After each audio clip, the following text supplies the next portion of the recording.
Olá, turma! Tudo bem com todos vocês? Pessoal, hoje nós vamos falar um pouquinho do nosso capítulo 2.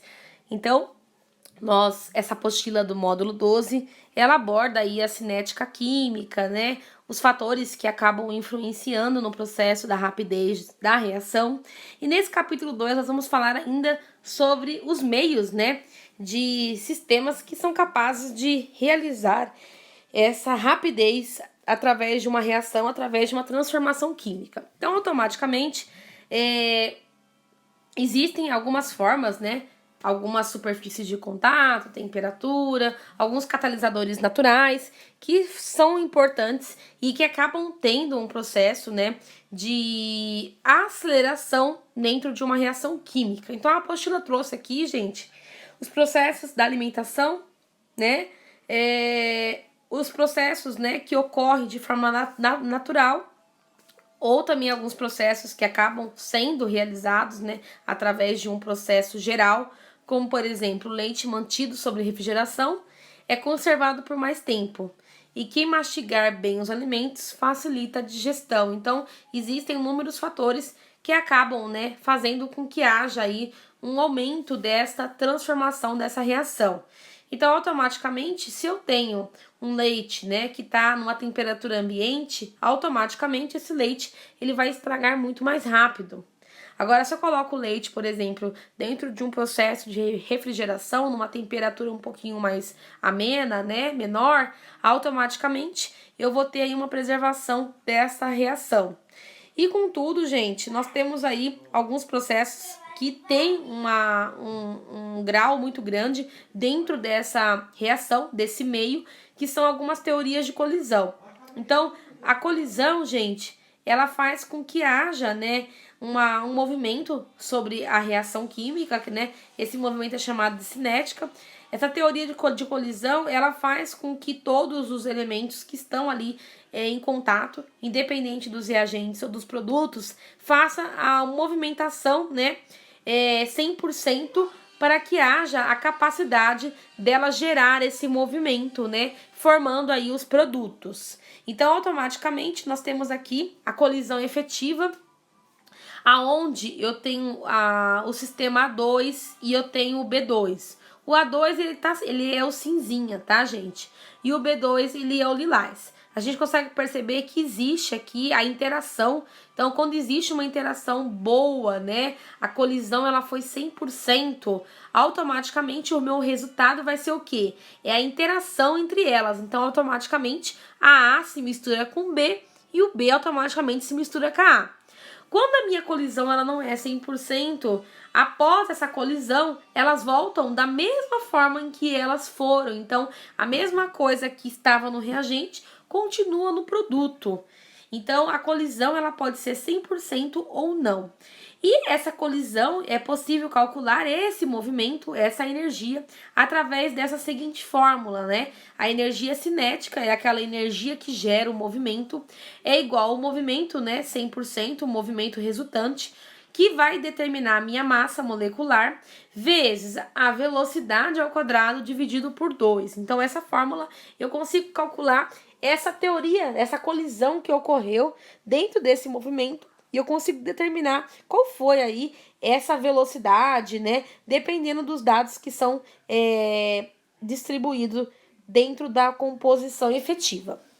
Aqui nós temos também, gente, uma distribuição de velocidade do O2 a 25 graus Celsius. Então, automaticamente, com o aumento da minha velocidade, em alguns períodos, existe um número, né, de movimentação das moléculas. Então, aqui na parte verde, na parte do pico, eu tenho aqui a maior parte das moléculas move com a velocidade de 400 e depois é possível identificar que houve a queda, né? Então, poucas moléculas têm velocidade muito baixa ou muito alta. Então, existe aí o desequilíbrio que faz com que haja aí o aumento, né, de 400, ele acaba aumentando aí a sua velocidade molecular em metros por segundo.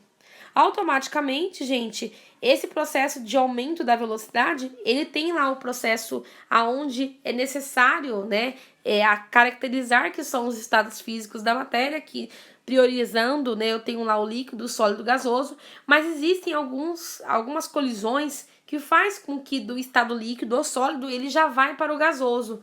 E estando no estado gasoso, né, automaticamente ele acaba se tornando muito volátil, e aí que mora o perigo, né? Você trabalhar com substâncias que estão no estado gasoso, eles podem trazer um dano muito grande para quem está fazendo aquele manuseamento.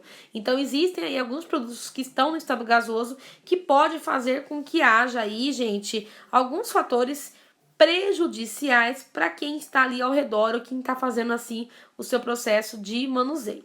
Então é importante ter todo o cuidado quando nós estamos fazendo algum tipo de interação ou reação que envolva produtos que possuem uma capacidade de reação muito rápida, e aí automaticamente eu tenho um calor latente aonde ele é capaz de transformar aquela substância através de uma temperatura, de uma velocidade, para uma mudança de estado. E aí é possível analisar os graus, né, de perigosidade que eu tenho quando uma substância ela acaba sendo muito volátil. Automaticamente, gente, nós temos aqui um textinho falando sobre o controle do amadurecimento, né? Então existem alguns lugares que utilizam estruturas, né, câmeras, que faz com que haja ali um processo de rapidez para que algumas estruturas acaba aumentando o seu processo de amadurecimento. Então são inúmeros fatores que acabam ajudando aí no processo de agilizar uma reação química, né? E aí o primeiro que nós vamos falar é o efeito da superfície de contato. Então nós falamos da temperatura, que é um fenômeno muito importante, porque dependendo da temperatura eu posso mudar a minha substância e ele pode se tornar muito mais perigoso do que ele já era. Então, o calor latente ele é muito importante e é necessário dar atenção a esse tipo de situação. A superfície de contato, eu vou ter aí uma distribuição 100% ou não. Dependendo da superfície de contato, eu tenho uma interação, eu tenho uma região aonde elas vão estar mais juntas, né? Mais próximas uma da outra, mas dependendo do tipo de representação, eu posso ter aí uma alteração de expandimento entre elas. Então, automaticamente, quando eu tenho uma superfície no estado gasoso, as partículas elas tendem a se separar uma das outras. E aí acaba se tornando volátil aí dentro do processo atmosférico. Já quando eu tenho essa substância no estado sólido ou líquido, eu tenho a sua interação um pouco mais arranjada, né? Mais próxima da outra. Fica mais fácil de analisar e fazer aí qualquer tipo de processo específico. E além do efeito de contato, eu tenho também, gente, o efeito da temperatura. A temperatura, como nós falamos, é um fenômeno muito importante, porque através dessa distribuição eu tenho aí o aumento dessas moléculas e que ela pode simplesmente mudar aí a seu estado, né, a sua interação molecular com as demais substâncias. Automaticamente, galera, é necessário analisar todo o processo, né, de fatores que fazem aí toda a diferença quando nós falamos de uma capacidade, né, de gerar uma reação rápida, intermediária ou lenta. Então, de acordo com o que eu desejo, existem aparelhos, equipamentos que vão fazer com que a minha reação ela possa ser mais rápida ou não. Então, nós temos os catalisadores, nós temos a superfície de contato e nós temos a temperatura, que são aí 3 sistemas fundamentais para acelerar, né, que acabam influenciando aí a rapidez de uma reação. Tá bom, galera? Espero que vocês tenham entendido. Na próxima semana abordaremos um pouquinho mais sobre esse capítulo 2 e faremos a correção dos exercícios juntos, tá bom? Muito obrigada, até a semana